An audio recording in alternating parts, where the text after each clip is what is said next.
The chamber was buzzing with the low hum of voices, a restless current of energy rippling beneath the surface. Cameras perched like vultures above the crowd, their red lights glowing, recording every move, every whisper, every flicker of expression. And there he was, John Boehner, the man who had once been the immovable force of Washington politics, leaning back in his chair with the practiced ease of someone who had spent decades believing he was untouchable. His bronze tan caught the glow of the overhead lights, his trademark smirk stretching lazily across his face, as though the entire proceeding were a bad joke meant solely for his amusement.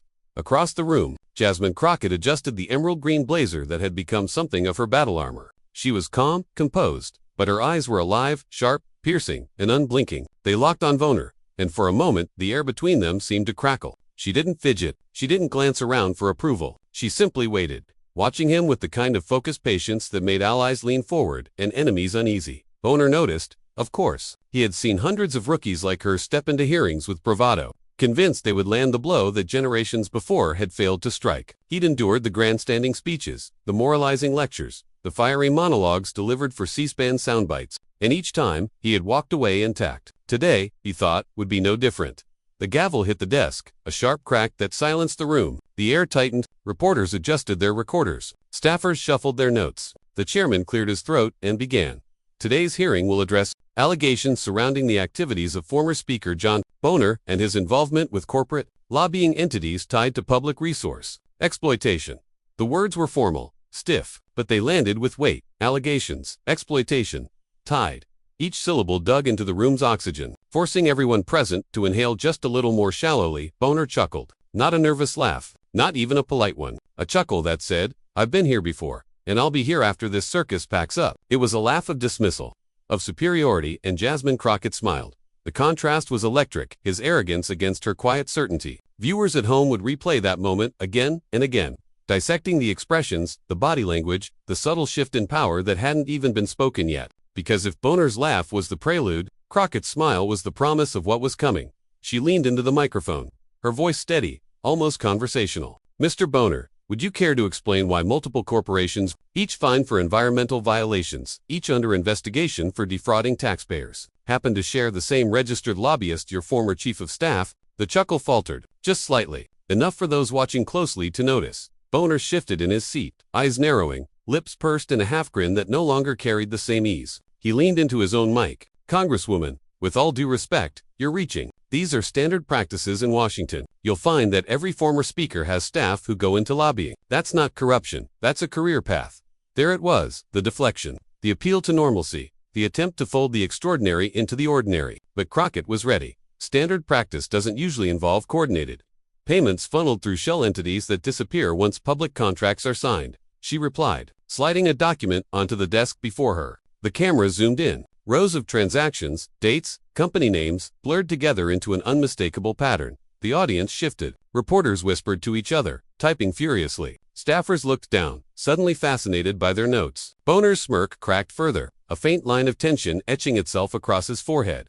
For years, he had been the master of the laugh, the smirk, the dismissive wave, the "you can't touch me" shrug. But now, sitting across from Crockett, every ounce of that ease was beginning to unravel. She wasn't blustering. She wasn't shouting. She wasn't playing to the cameras. She was patient, methodical, and armed. "Mr. Boehner," she continued, her tone still measured, still calm, "are you aware that in one of those payments, dated March 14, 2021, a transfer of $425,000 was made directly from a contractor under federal investigation into a PAC registered under your name?" The words hit like a gavel strike. The room went still again. Boehner opened his mouth, then closed it. He blinked. The chuckle had vanished entirely, and Jasmine Crockett leaned back in her chair, the faintest glimmer of satisfaction flickering across her face. She had laid the first brick. The foundation of what would become the collapse of John Boehner's long storied career had been set.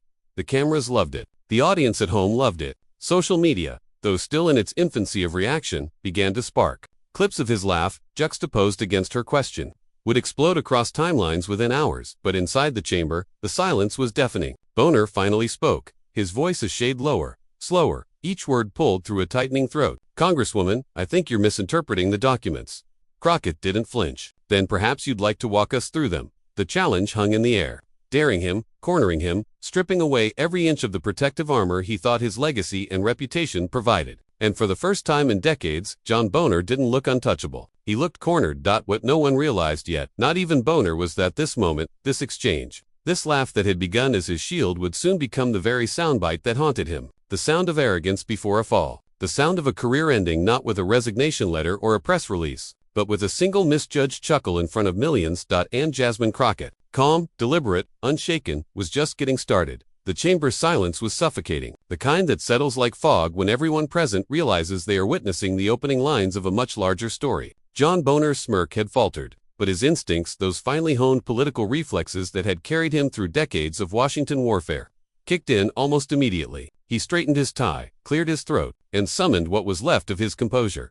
"Congresswoman Crockett," he said, forcing a smile that didn't quite reach his eyes, "you're making some heavy accusations based on cherry-picked information. I know how this game is played. Pull a few documents out of context, make it look scandalous, and suddenly I'm on trial for things that every politician in this town has seen 100 times over." His words carried the confidence of a man who had weathered storms before, but his voice had lost the lazy cadence of his laugh. Now, each syllable seemed weighed down, deliberate, as though even he knew the ground beneath him wasn't as solid as it once felt. Jasmine Crockett leaned forward, elbows resting lightly on the desk. Her movements were economical, precise, out of context. She asked softly, almost as though she were speaking to a colleague in private, "Let's provide some context." Then, another folder slid across the table. The cameras zoomed again, hungry for detail. Inside were emails, dozens of them, each one carefully highlighted. Correspondence between corporate executives, lobbyists, and Boehner's former staffers, discussing expedited approvals, quiet favors, and the speaker's personal assurances. Crockett didn't raise her voice. She didn't need to. "These aren't just numbers on a spreadsheet, Mr. Boehner. These are words, your people's words, promising outcomes in exchange for money. Outcomes that just so happen to align perfectly with federal contracts worth billions. Would you still call this standard practice?" Boehner shifted again, a slight motion, but telling. His jaw tightened. He knew the pattern. First came the financial breadcrumbs, then the correspondence, and if his instincts were right, the next step would be something worse, something visual, undeniable, impossible to spin away. He forced another chuckle, thinner this time. "Congresswoman, Washington runs on relationships. Promises, assurances, access, these are the gears of government. To treat every email like a criminal conspiracy is naive at best. You're painting common practice as corruption because it suits your narrative." The words might have carried more weight had the audience not already seen the documents flash across screens. Had they not read phrases like personal assurances and expedited approvals with their own eyes. Crockett tilted her head, studying him like a surgeon might study an X-ray before making the first incision. "Then perhaps you can explain why these same companies, after securing contracts, repeatedly ignored safety protocols, left communities poisoned, and walked away without consequence. Were those outcomes part of the relationships as well?" Her voice was calm, but the question struck like a hammer. The contrast was striking. Boehner's dismissive chuckles versus Crockett's patient, pointed questions. She wasn't grandstanding. She wasn't performing. She was prosecuting. The whispers in the chamber grew louder. Reporters exchanged glances, fingers flying over keyboards. Staffers stiffened. Even the chairman leaned forward slightly, as if sensing that history was beginning to unfold not in sweeping gestures but in the steady rhythm of Crockett's dismantling. Boehner exhaled, slow and deliberate. He had two choices: dismiss again and risk looking evasive, or engage and risk walking into her trap. He chose the former. "Congresswoman," he said, voice dropping lower, "if you're accusing me of directly instructing corporations to break the law, then I'd suggest you find something stronger than vague emails and accounting lines. Because this isn't evidence. This is theater." And there it was, the attempt to flip the script, to frame her as the performer, But Crockett didn't flinch. She simply leaned back, allowing the words to hang in the air before she spoke again. "Theater, Mr. Boehner, is when people laugh at accountability. Theater is when leaders believe their legacy makes them immune to scrutiny. This," she gestured to the pile of documents, "is evidence, and the only performance here is your attempt to downplay it." Gasps rippled through the audience. Even the cameras seemed to linger a moment longer on Boehner's face, capturing the way his smirk had hardened into something closer to a grimace. And then came the pivot, the kind of move that separates the good interrogators from the great. Crockett shifted the focus from paperwork to people. She pulled out a photograph, holding it up so the cameras could catch the image clearly. A small child, her face pale, hooked to medical tubes, her mother clutching her hand with desperate tenderness. "This," Crockett said, her tone steady, her eyes locked on Boehner, "is one of the children from a community in Ohio where groundwater contamination spiked after one of the companies tied to your lobbying network won a federal contract. Her family spent years fighting for answers, only to be told there was nothing to investigate. How do you explain to them that your relationships were more important than their health?" The room froze. No one moved. The photograph hung in the air like an indictment carved in stone. Boehner's face shifted. His smirk was gone, his bravado muted. He glanced down, then quickly back up, refusing to let the cameras catch him looking shaken. "I sympathize with any family going through hardship," he said carefully, "but to suggest that I am personally responsible for a tragedy like this is not only unfair, it's offensive." Crockett's reply was quiet, almost surgical. Offensive is a child fighting for her life while companies bankroll political access. Offensive is a government that looks away because power shields the powerful. Accountability, Mr. Boehner, may be uncomfortable, but it is never offensive. The line landed with precision, reverberating through the chamber. Reporters scribbled it down instantly, knowing it would headline stories before the night was over. The silence that followed was suffused with tension, the kind of tension that made even the seasoned aides at the edges of the room shift uncomfortably in their seats. Everyone could feel it now. This was not the usual spectacle of Washington hearings. This was something else, something raw, something consequential, and Boehner knew it too. His laugh, once a weapon, had become a liability. Every time he smirked, every time he brushed off a question, it only underscored the arrogance Crockett was so skillfully exposing. She leaned in again, her eyes never leaving his. "So let's return to the documents. If you're confident they show nothing unusual, then I invite you right here, right now, to explain these transactions in your own words." The trap was set. The choice was his, and the cameras. The reporters, the nation, everyone was waiting to see which path he would take. Boehner's fingers tapped lightly on the polished wood of the desk, a nervous rhythm disguised as impatience. His eyes darted briefly toward his counsel seated a few feet away, but the cameras caught it just as Crockett knew they would. A man who once commanded entire caucuses with a nod was suddenly searching for lifelines in the silence. He cleared his throat, buying time. "Transactions between corporations and political action committees are common, Congresswoman. They're reported, they're disclosed, they're regulated by the FEC. If you're suggesting impropriety, then I'd advise you to consider how many of your own colleagues rely on similar contributions." It was an old trick deflection by universality. If everyone's guilty, then no one is. But Crockett was ready. She slid another paper forward, her manicured nails pressing lightly against its corner. "Transparency is not the same as legality, and legality is not the same as morality." Her voice sharpened, steady as a scalpel. "This transfer, $425,000, as I mentioned earlier, was not disclosed until months after the deadline, and only after repeated inquiries from watchdog groups. And curiously, the PAC in question dissolved shortly after the contract was awarded. Would you care to explain that sequence of events?" The trap tightened. Boehner inhaled, lips pressing into a thin line. "You're reading conspiracies into coincidences. Washington is messy. Deadlines are missed. Paperwork falls through the cracks. If you turn every clerical oversight into corruption, you'll never get anything done in this town." A smattering of chuckles from his allies echoed faintly in the chamber, but they died quickly when Crockett lifted her hand, not to silence them, but to reveal the next blow. "Then perhaps the coincidence extends here as well," she said, producing a second document, this one stamped with the seal of the Department of Justice. The headline read clearly, "Ongoing investigation into federal contracting irregularities. March 22-2. The air shifted, no longer whispers, now murmurs. This investigation, Mr. Boehner, centers on the very companies tied to your former staff and your PAC. Are you suggesting the Department of Justice is also chasing paperwork errors?" The line was lethal in its simplicity, a challenge disguised as a question, impossible to dodge without conceding something. Boehner leaned back, folding his arms across his chest. The body language screamed defiance, but the twitch at the corner of his mouth betrayed him. "The DOJ investigates all sorts of claims. 99% go nowhere. Anyone can file a complaint. That doesn't mean there's merit." Crockett smiled faintly, though her eyes remained cold, unblinking. "And yet, despite all those baseless claims, this one has continued for over a year. Subpoenas issued, testimonies taken, documents seized. Does that sound like a case with no merit?" She didn't give him time to respond. "Or perhaps you'd like to comment on why one of the contractors under investigation testified under oath that you personally assured them of favorable treatment if they contributed to your PAC." Gasps rippled through the chamber again. The cameras cut instantly to Boehner's face, searching for the flicker of reaction, and they found it. His eyes widened just slightly before narrowing again, his jaw tightening so visibly that even the viewers at home could feel the pressure. "That," he said slowly, his voice lower than before, "is hearsay. Anyone can claim anything under oath. Doesn't mean it's true." But Crockett didn't retreat. She pressed forward, voice calm, deliberate, merciless. "Would you like to deny it on the record?" The question sliced through the room like a blade. Reporters froze mid. The audience held its breath. Boehner hesitated, just for a second, but it was enough. In politics, in theater, in televised hearings, hesitation is confession.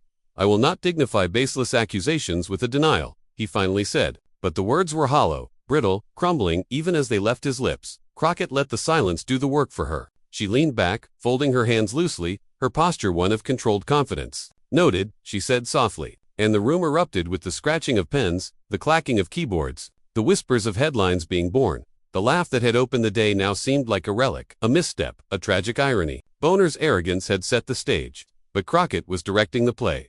She pivoted, her eyes narrowing slightly as she prepared the next act. "Mr. Boehner, you've painted yourself as a statesman, a man of experience, a guardian of institutional integrity. Yet what we see here is a trail of money, influence, and promises that left ordinary Americans suffering while corporations flourished. So let me ask you directly, do you believe public service is about serving people, or serving those who can pay for access?" The words landed heavy. Philosophical, yes, but edged with venom. It was not just a question, it was an indictment of his career, his legacy, his identity. Boehner clenched his jaw, his tan complexion betraying the faintest flush of red. "Congresswoman, I spent my entire career serving this country. My record speaks for itself. If you want to twist that into corruption, that's on you. But the people who elected me knew exactly who I was, and I delivered for them." Crockett leaned in, her voice softer now, almost intimate. "Delivered? What, Mr. Boehner? Poisoned water, shuttered schools, communities abandoned when the money ran out. Is that your definition of service?" The audience was no longer whispering.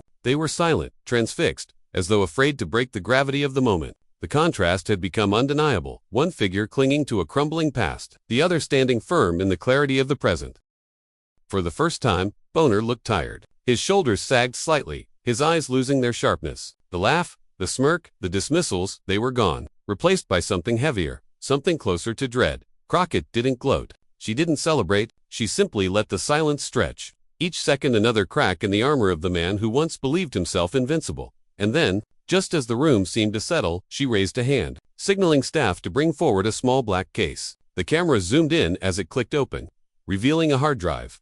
"Inside this," Crockett said, her voice steady but charged, "are video recordings obtained through subpoena, recordings of closed-door meetings between lobbyists, corporate executives, and political operatives tied to your network. In those recordings, promises were made, strategies discussed, and assurances given. I intend to play one of those recordings today." The reaction was immediate: gasps, whispers, shifting body, the rustle of papers as reporters scrambled to capture the moment. And Boehner, his face pale beneath the tan, his fingers tightening into fists on the desk, finally understood that this was not a skirmish. It was a reckoning.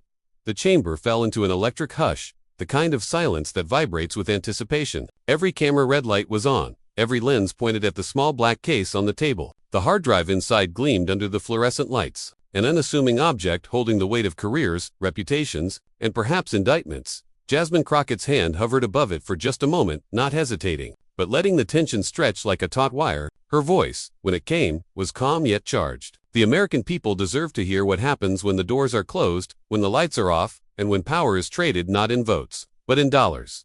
She nodded to the technician standing by. He stepped forward, inserted the drive into the prepared laptop, and tapped the keyboard. The large screen mounted on the chamber wall flickered, then came alive with grainy footage. The first voice was unmistakable, raspy, familiar, dripping with authority. "Look, if we can guarantee the contract moves through appropriations, you'll have the access you need. But we expect support, real support on the PAC side." The voice of John Boehner. Gasps echoed across the room like a sudden storm. Reporters jolted upright, fingers flying across keyboards. Camera shutters clicked in rapid succession. Some members of the committee leaned forward, squinting at the screen as though refusing to believe what they were hearing. Boehner himself sat frozen, his jaw clenched so tightly that the veins in his neck strained visibly. He shook his head once, almost imperceptibly, as if denial alone could make the words vanish. The video continued. A second voice, corporate, eager, "You'll have our commitment, Speaker, $500,000 up front, the rest after award." Then Boehner again, chuckling low. "That's the kind of partnership we like to see. Everyone wins." The words reverberated in the chamber, damning in their casualness, incriminating in their ease. Crockett didn't look at the screen. She didn't need to. Her eyes stayed locked on Boehner, studying every twitch, every crack in his facade. She wanted America to see not just the tape, but the man crumbling under it. After 30 more seconds, she raised her hand, and the technician paused the recording. The frozen frame on the screen showed Boehner mid's eyes half closed in the comfort of corruption. "Mr. Boehner," Crockett began, her tone sharper now, "are you prepared to tell this committee that the man in that video is not you?" Boehner's lips parted, but no sound came. His hand twitched toward the microphone, then pulled back. Finally, after a suffocating pause, he spoke, voice low, gravelly. "That recording is out of context. Laughter sharp, incredulous burst from somewhere in the gallery. The chair banged a gavel for order, but the damage was done. Out of context had become the oldest, weakest shield in the political arsenal. Crockett seized on it instantly. Out of context, she repeated, her eyebrow arched. What context makes it appropriate for a public servant to promise government contracts in exchange for PAC contributions? Please, enlighten us. The room leaned in. Hungry for his answer, Boehner exhaled slowly, his voice rising as defensiveness overtook restraint. You don't understand how negotiations work. That's not what I meant. People throw around language all the time that doesn't reflect what's actually happening. These are informal conversations, exaggerations, posturing. That's politics. Crockett, let him run. Let him dig, and then cut him off like a blade through rope. So you admit the voice is yours. Silence. The pause was fatal. I didn't say that. Boehner snapped, but the words were too late, too forced, too transparent. The trap had already closed. Crockett's tone softened, but only to sharpen the knife. The American people can hear your voice. Mr. Boehner, they can hear your words. They can see your smirk. And no amount of spin will erase what they just witnessed. She gestured to the screen again. This is not exaggeration. This is not posturing. This is corruption, plain and simple. Contracts were promised. Money was exchanged. Communities were betrayed. And you laughed about it. The words you laughed about it hung heavy in the chamber, reverberating beyond the walls. Out into television broadcasts, social feeds, and headlines forming in real time. Boehner tried to rally, leaning forward at last, gripping the microphone with both hands. You don't know what it's like to actually lead, to keep a majority together, to pass legislation. Deals have to be made, compromises struck. If you think governing is clean, then you're naive. It was meant to sound authoritative, world-weary, pragmatic, but it sounded instead like confession, like justification from a man already cornered. Crockett's response was surgical. Leadership is compromised. Corruption is not. Leadership is negotiation. Bribery is not. Leadership is sacrifice for the people. What you offered was sacrifice of the people. That is the difference. That is the line. And you crossed it. The audience erupted not in chaos, but in applause. Brief, spontaneous, quickly hushed by the gavel, but undeniable. The spectacle had turned. Crockett wasn't just questioning. She was commanding. The screen flickered again as the technician restarted the video. Another clip, another moment. This time, Boehner leaned across a table, whispering, as long as you keep the pack flush, I'll make sure the committee chairs know who their friends are. The sentence was short, but its clarity was lethal. No misinterpretation, no excuse. Boehner's face drained of color. His counsel scribbled furiously on a notepad, sliding it toward him, but he didn't reach for it. His hands were clasped too tightly, knuckles white, as though holding himself together by sheer force. Crockett allowed the second clip to finish, then gestured again. The screen froze. She leaned forward, her voice low, deliberate, each word weighted. Mr. Boehner, the people you served trusted you with their government. They trusted you with their tax dollars, their schools, their hospitals, their futures. And here, in your own words, you traded that trust for checks. Her gaze never wavered. What do you say to them now? The chamber was silent. Not a whisper, not a shuffle. Just the sound of cameras humming, recording every second of his stillness. Finally, Boehner spoke, but the voice that emerged was hoarse, fractured. I say, you're twisting everything I did into something ugly. I did what everyone does. I played the game the way it's played. Crockett's reply was swift, merciless. And that, Mr. Boehner, is the problem. The game you played was rigged. Rigged against the very people you swore to represent. She sat back, folding her hands. No further questions.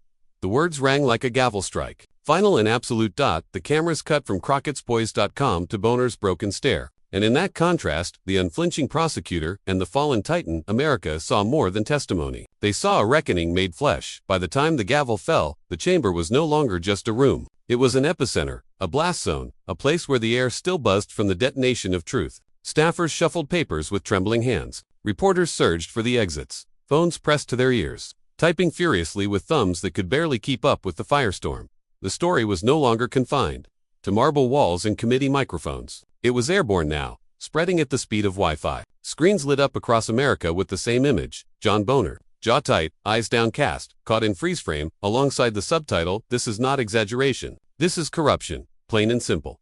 Cable news anchors practically tripped over one another to break into programming. Some networks played the video on loop, Boehner's own words hammering into the nation's consciousness. Everyone wins. Except everyone knew, now everyone didn't win. He did, corporations did. The people lost. The hashtags were instant, merciless. Hashtag Boehner tape. Hashtag everyone. Hashtag Crockett crush. Millions of posts flooded timelines within hours. Memes appeared before the hearing even adjourned. Boehner's smirk, juxtaposed with empty classrooms, shuttered hospitals, pothole-ridden highways. Inside the Capitol, the aftershocks were just as violent. Longtime allies of Boehner huddled in corners, whispering with wide eyes, weighing the cost of loyalty. Some slipped out back exits, ducking reporters. Others rehearsed lines that began with, "If these allegations are true." The speaker's old lieutenants, the ones who once prided themselves on discipline and solidarity, looked suddenly like deserters. Every camera that found their faces caught the same expression, panic thinly disguised as concern. Meanwhile, Jasmine Crockett walked out of the chamber to a wall of flashing bulbs. She did not flinch. She did not rush. Her stride was measured, her head high. When a reporter shouted, "Congresswoman, did you just end John Boehner's career?" she stopped, turned, and delivered a line that would travel just as far as the tape itself. "I didn't end his career. He did that himself. I just let the people see it." The quote blazed across headlines within minutes, stamped on every chyron, shared in bold text above the viral clips. It wasn't just an answer. It was a narrative, one she controlled completely. Boehner, on the other hand, retreated. He ducked into a waiting black SUV, windows tinted, motorcade pulling away under a rain of shouted questions he refused to answer. His team scrambled, phones glued to their ears, drafting statements on the fly. The first one dropped within the hour. It read, "Today's events represent a deeply misleading portrayal of Speaker Boehner's record and service. Selective recordings, taken grossly out of context, are being weaponized by political opponents. The Speaker remains committed to defending his legacy of leadership." But the statement landed with all the power of a damp match. Commentators dissected it word by word, calling it evasive, tone-deaf, generic. Late-night hosts pounced before the ink even dried. One quipped, if out of context were a defense, every mob boss in history would still be at the family reunion. The narrative was slipping beyond his grasp, and he knew it. That evening, Boehner appeared on a friendly cable program, his face tight, his tone defensive. He leaned forward in his chair, attempting to project command. "Look, people are acting like this is some kind of smoking gun. It's not. It's politics. It's ugly, sure, but it's not illegal. You work with donors. You work with committees. You keep the machine running. That's how Washington functions." He hoped to sound pragmatic, even weary like the veteran telling hard truths. But the effect was disastrous. Commentators clipped the soundbite and blasted it across platforms under the caption, "That's how Washington functions." Instead of looking like a statesman, Boehner looked like the very embodiment of the swamp, shrugging at corruption as if it were the weather. Meanwhile, Crockett doubled down with precision. She gave interviews not from grand studios, but in community spaces, a school library, a local food bank, a neighborhood clinic. Each setting framed her message. This is who gets hurt when politicians sell out. Her tone was measured, not gloating. She didn't spike the football. Instead, she widened the lens, insisting the issue wasn't just about Boehner, but about a broken system. "The problem," she said, in one primetime interview, "is that too many leaders think serving the people means serving the highest bidder. That ends now." The contrast could not have been sharper. Boehner spoke from studios, defensive and cornered. Crockett spoke from the heart of communities.com and commanding. The visual story was unmistakable. One man clinging to power, one woman rising with purpose. By the end of the night, major newspapers carried headlines that read less like questions and more like verdicts. Crockett's tape leaves, Boehner, defenseless former speaker scrambles. As evidence mounts, is this the end of John Boehner's legacy? The financial world noticed too. Lobbyists who once boasted of ties to the speaker went silent. PAC donors, skittish of public exposure, began quietly shifting their money elsewhere. Invitations to Boehner's fundraisers dried up overnight. The whispers in K Street bars grew louder. "He's done." Inside his inner circle, the mood was mutinous. A senior aide, speaking off record, admitted, "We can't stop this one. There's no spin that gets him out clean. The best we can do is limit the damage." But Boehner wasn't built to retreat. The man who had once laughed at Crockett now seethed, pacing the carpet of his private office, muttering about vendettas and witch hunts. He slammed a hand on the desk, demanding loyalty, demanding strategy. "We fight this," he growled. "We fight it until they choke on it." His advisors exchanged looks, silent, uneasy. They had heard this tone before. It wasn't strategy. It was desperation. And outside those walls, the nation could smell it too. Morning came with headlines sharper than daggers. Boehner's face stared out from every front page, not as the seasoned speaker who once brokered deals in smoke-filled rooms, but as the man caught on tape, smirking while trading public trust for private gain. The footage looped on breakfast television. Anchors dissected it with the kind of relish usually reserved for scandal of the century. Political analysts nodded gravely, saying phrases like, "This could mark the end of an era and unspinnable damage." Boehner didn't sleep. He paced. He barked orders. He demanded a war room be set up in his office, every aide armed with talking points, every surrogate deployed to friendlier outlets. He slammed a fist on the table as he issued the order. "We go on offense. We don't hide. We make her the issue, not me." And so, the counterattack began. Surrogates appeared on cable news. voices sharp with indignation. They painted Crockett as reckless, opportunistic, a political novice looking for a cheap headline. One congressman snarled, "This so-called evidence, it's chopped, spliced, doctored. Anyone with a laptop can make a fake video these days." But the tactic backfired. Within hours, media outlets hired forensic analysts who confirmed the tape's authenticity. Frame by frame, waveform by waveform, headlines blared. Experts confirmed Boehner tape is real. The denial evaporated. Next came deflection. Boehner's allies argued the conversation on the tape was no different from routine political fundraising, something both parties engaged in. If Boehner's guilty, then the whole system is guilty, one strategist said on live TV. The soundbite spread, but not as intended. Critics seized it as an admission, proof that the rot was systemic. That Boehner's tape was not an outlier but a window into a larger sickness. Protesters outside the Capitol carried signs that read, "If the system is guilty, fix the system." Crockett, meanwhile, stayed measured. Asked to respond to the counterattacks, she smiled thinly and said, "I don't need to defend myself. The tape speaks for itself." She let restraint be her weapon. Every calm sentence of hers was a blade against Boehner's frantic denials. Still, Boehner refused to retreat. He scheduled a press conference, insisting it would be the moment to reclaim the narrative. Reporters packed the hall, cameras lined shoulder to shoulder. He entered with his chin high, shoulders back, the practiced stride of a man determined to look in control. The podium awaited him like a stage. He gripped its edges, stared out at the sea of lenses, and began.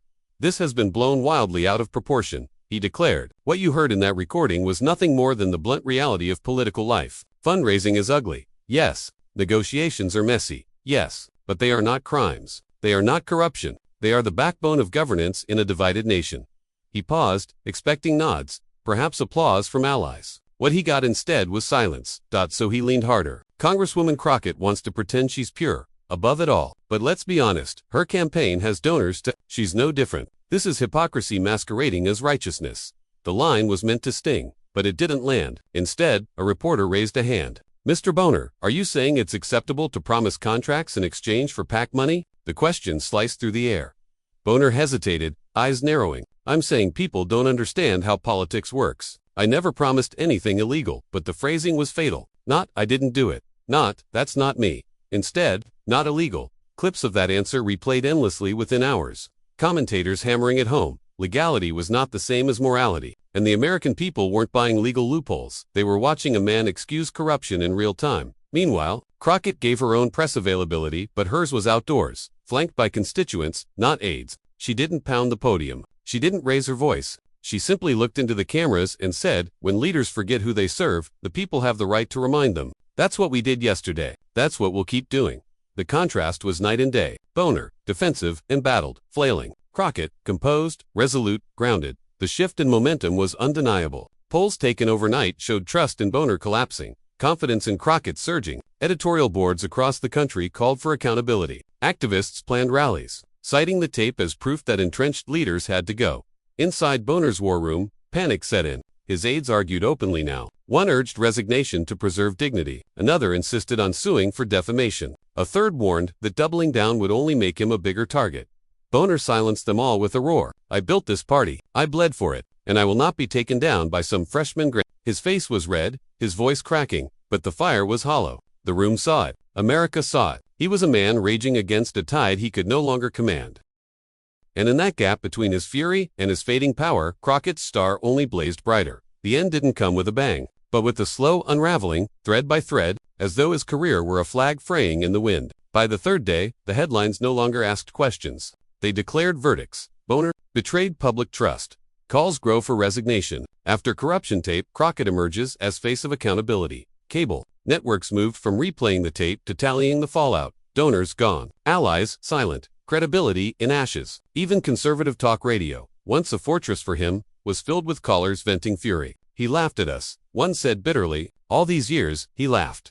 On Capitol Hill, the whispers turned to inevitability. Lobbyists who once crowded his office now crossed the street to court others. His calendar, once overflowing, emptied by the hour. Staffers quit quietly, their resumes already circulating. When Boehner finally emerged again, it was not to fight but to fold. Cameras captured him at the podium, the same one where he had once barked with authority, now flanked by grim-faced aides. His voice was subdued, the bravado stripped away. "I have always tried to serve my country to the best of my ability," he said. reading from notes that trembled slightly in his hand. But it has become clear that this distraction prevents me from continuing to do so effectively. Therefore, I will be stepping back from public life. No applause followed, just the rapid-fire clicks of cameras documenting the fall. A career ended not by age, not by choice, but by exposure. Across town, Jasmine Crockett stood before a cheering crowd at a town hall. There were no gilded podiums, no polished backdrops, just folding chairs, community banners, and people packed shoulder to shoulder. Her words were steady, grounded, yet carried the weight of victory. This was never about one man, she said, her voice carrying over the applause. It was about a system that has too often forgotten who it serves. But we reminded them, you reminded them, and together, we will keep reminding them until accountability is not the exception, but the rule. The crowd roared, some on their feet, some in tears. Crockett smiled, but it was not the smile of triumph alone. It was the smile of resolve, of a fighter who knew this battle was just one chapter in a much larger war. News outlets carried the split screen image all night. On one side, John Boehner, defeated, stepping away in disgrace. On the other, Jasmine Crockett, rising, framed by the people she vowed to serve. It was more than contrast. It was transformation. The man who once laughed at her now became the cautionary tale, a name attached forever to corruption unmasked. And the woman he mocked, dismissed, underestimated, she became the symbol of a new reckoning, her voice echoing across the nation like a promise kept. In living rooms, on social feeds, in classrooms and union halls, people repeated the lines she had spoken after the hearing. I didn't end his career. He did that himself. I just let the people see it. It was the epitaph of Boehner's fall. It was the anthem of Crockett's rise. And as the dust settled, one truth remained undeniable. A laugh had started it, but a reckoning had ended it.